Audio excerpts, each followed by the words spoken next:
Welcome to Get Into Market, a podcast about building products, launching them, and figuring out how to stay useful along the way. I'm Nate. I'm here with John. Hey, Nate. Good to see you again. Glad to get to work with you. I know we haven't had a chance to talk too much in the last week, but always good to connect again with you. Yeah. I am in product marketing. You're in product management.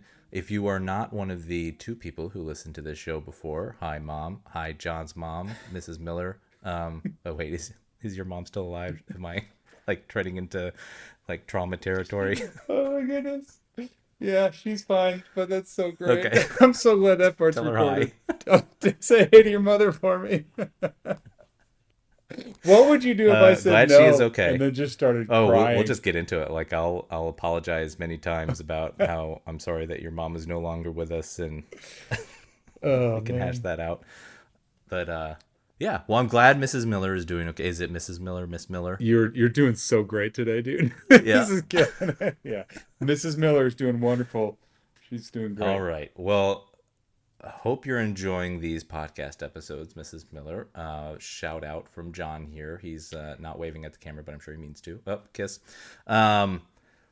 What is this podcast, John? What are we trying to do? Great question. What are we trying to do with this podcast? Really, I think a part of it is trying to make sense of what we are trying to do inside the roles as a product manager or as a product marketing manager, as we're building products, trying to build things for the customers that we're serving, launching them out to market. And there is a part of that, we've joked about this in previous episodes, where sometimes people may not respect or really look at product marketing and product management as a value contributor to the overall thing in the process that we have, but really is overhead. And obviously, we're a little defensive of that. Maybe we don't feel we're entirely overhead, but there is an understandable element of that. And so in the podcast, we're trying to chat through that, be open about it, have the conversation, talk about not only how we see our roles, but how we're helping, hopefully, you be the judge of that, be a part of. I can't believe people don't find product management useful. I mean, because you guys are writing the code and shipping the products, Yeah, right? we're right at a minimum, we're in the way of writing the code and shipping the products. Oh, So that's good. okay. Well, then maybe I'm on their side and don't really think you guys have value. You are, I will say, more of a shoot first, spit on the grave later type person, right? I think maybe I have a different view on offense and defense than you do. But talk me through your view on why you are more offense first. My view of offense versus defense really came in talking to somebody else, and I just said it offhand. Hey, I just play better offense than defense. And what I meant by that was I spend less time looking at what competitors are doing, maybe problematic, and I should spend more time doing this, but I spend less time looking at what competitors are doing and trying to respond to these competitive pressures. I'd spend more of my time, or I'd rather spend more of my time knowing my customers really well and building great products. And it's this core belief that when you know your customer really well and you're able to build great products that help serve their need, then you will win in the competitive conversations every time. Let me, here's why you're wrong. I think that, But I'm the one who shoots and spits on the grave. yeah. You're a good spitter. That can't be disputed. I think that works great for some PLGs, products that are easy to adopt and scale and grow with. I think it is less effective if you are a sales-led growth product where the sellers are having to go to prospects and customers who are doing their own research online. They are not necessarily able to just go on offense with the folks that they're talking to on a daily basis. I don't disagree with you from like an engineering perspective. There might be a lot of benefit to focusing kind of ruthlessly on what the customer's wanting to do and what their pain points are. But I think if you're trying to enable sales on how to sell a product to folks, I think they have to be very keenly aware of the market that they're up against. And you talk about an example sometimes with Tesla, right? But if you're a salesperson that's like trying to sell a car to someone, you have to know what else is on the market. The product might be able to be built from the perspective of, I don't care what the competition is doing, but I don't think the salesperson can be. Do you connect the offense versus defense to the value of a sales rep in the overall process? Like, is that blanketly true? I think if you're on the sales and marketing side, I think you have to be aware of what your marketing Mm. looks like and what your competition is Hmm. doing. If I think through how even some of our products that you and I work on with some of the strongest right to win, we still have competitors that are encroaching on our space, not necessarily because they're a better product, but because they are better at like these sales and marketing components, and they're getting in front of some of the people first before we have an opportunity to, Mm. and that creates a lot of pressure on us to be able to Mm. enable our sellers to play good defense. Mm. When I've talked about Tesla, I think I read something where their marketing budget was, compared to most others, not even cars, but just most others, their marketing budget was so small because it's such a good product. And so it was really that idea. But what you're saying is they also had this element of they were first to that customer with this different of a product. It was such a revolutionary idea of a completely electric vehicle that the disruptive nature of the product itself was almost working. They didn't have any competition to go against. There was nobody Mm. else that was doing it. I think when the Roadster came out, there was legit nobody doing it. Like, right, they bought the Lotus and they put that on there. But even Yeah. when the Model 3 came out, the next best option was the Chevy Volt, which had an 80-mile range against a 300-mile range.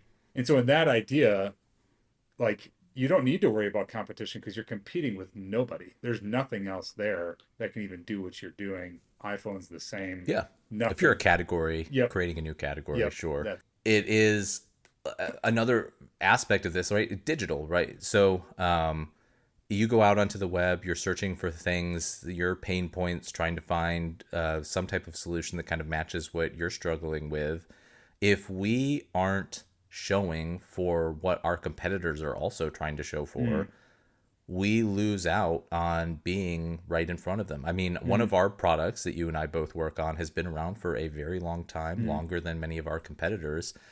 We still have to play that SEO battle, and the paid digital battle to try to get in front of the folks, even though we have been kind of that segment leader for a long Mm. time. Would you put the idea of needing to know your competition, and so then, and thus in this metaphor, playing better defense, is that really to help with lead gen, or is that to when you get the conversation, when that, tactically MQL becomes an SQL, we can win more of those? Like, is that where the defensive competitive edge fits in for you? I think it's both. One of the things I think is interesting, and this goes back to an old, it's like one of the laws in political science. Voters are information misers. Huh. Think about when you have an incumbent on the ballot, or the person in alphabetical order comes first, getting more votes. Some of these like crazy phenomena you see where it isn't necessarily about who's the better candidate. And in our case, sometimes it's not about what's the better product. It is, which one of these do I recognize? That name seems vaguely familiar. I'm going to Mm, check that box. Um, when we lose the battle to our competitors in things like recognition, I think it makes it tougher for us to win whether the product's better or not. mm. So, how much of our effort should be focused on defense in that case? Maybe what I'm getting at is the idea that like different teams get to play offense or defense, and maybe whether or not we win is based on how good we are at enabling those teams to play whichever version is going to be respectively more critical. You and I have joked about product managers get into this role because they want to have an ability to tell everybody what to do. I want to have a greater vision for the product or what it might look like. And then a part of that is ego, where you're like, I just want to be Sure. the one. And Yeah. a part of that, at least for me, is of course I want to work in a disruptive industry that starts something net new that's totally there. Like being an early part of a team that makes something huge would be an incredible experience. And then focusing on, well, I only want to play offense then. so that I can help build that net new thing that's a total disruptor with no new customers or no existing competition. It's a pretty naive thought. Idealistic view. I think the tougher thing to get away from, practically speaking, might be the fact that when we lose to a competitor, when anybody loses to a competitor that catches the eye of leadership, if it's happening frequently enough, they're not going to ignore that, right? I think, and one of the things, and this might be controversial, is it is a cheap way to innovate, is it not? Seeing what the competition is doing. Yeah. If they're introducing new features, doing things that your product currently can't, I can think of a couple of examples we have internally where I think our right to win has eroded a little bit based on some of the shiny things that some of our competitors are doing. It would be foolish of us not to recognize the fact that their end users are appreciating some aspect of what they're delivering. And we should try to kind of build on what they're recognizing in market that maybe we were slower to. Definitely. And maybe it's a little cheaper and fewer sprints to get closer, but not all the way. Yeah, absolutely. Well, John, I think we've figured out what your lesson for the week is, which is the schooling that I've given you here on why defense is better than offense. Do you have any other things you've learned this week? It's just a series of all the things I keep learning. I learned about this phrase called shop rate this week. And the shop rate is, and maybe if you're in a manufacturing business, you're a small business owner, building trinkets, whatever that might be in any industry, you might know that the shop rate is the amount of money you need to make in your shop to cover all the costs that you have. And the value of understanding your own shop rate and building a view into how much money you might need to make to cover your own costs, including the salary, which might mean in this case, the team that you have building the products that you're trying to bring to market. What about you, Nate? What have you learned? This maybe is like a little bit of a product one, but also related to family. So the new Lilo and Stitch movies coming out. Shout out. If you are interested in seeing the Lilo and Stitch movie, you can enter Get Into Market into fandango.com for a 15% discount. Not really. If you type that in, it'll say nothing. I miss kids have such a great way of maintaining enthusiasm kind of no matter what gets delivered, right? Like there is nothing I could say, because this Lilo and Stitch movie, it does not look great. It might be okay, but it doesn't look great. That would diminish her enthusiasm or desire to see this movie. What a great perspective to have for things where it like doesn't matter what the thing is. You're going to fucking love it no matter what, because you've built up this anticipation for it. Like, one of the tough things about being an adult is, like, you just know disappointment at the end of things now. It doesn't really matter, like, how much you've built it up. You can be kind of, whatever, objective enough to recognize that this thing didn't live up to your anticipation or expectations for it. How much fun it must be, to be a kid and be able to kind of separate and just enjoy shit without thinking too hard about it. We should all be so lucky. You are basically Elf. You are saying we should all be Elf from... We should. Yeah. What's your favorite color, John? Green. Yeah. So, I want to say green because that's that thing that, like, geniuses pick or whatever. But oh, is that? Mine's blue, yeah. Oh, is feigned ignorance also a thing that geniuses do? I didn't actually know it. That's funny.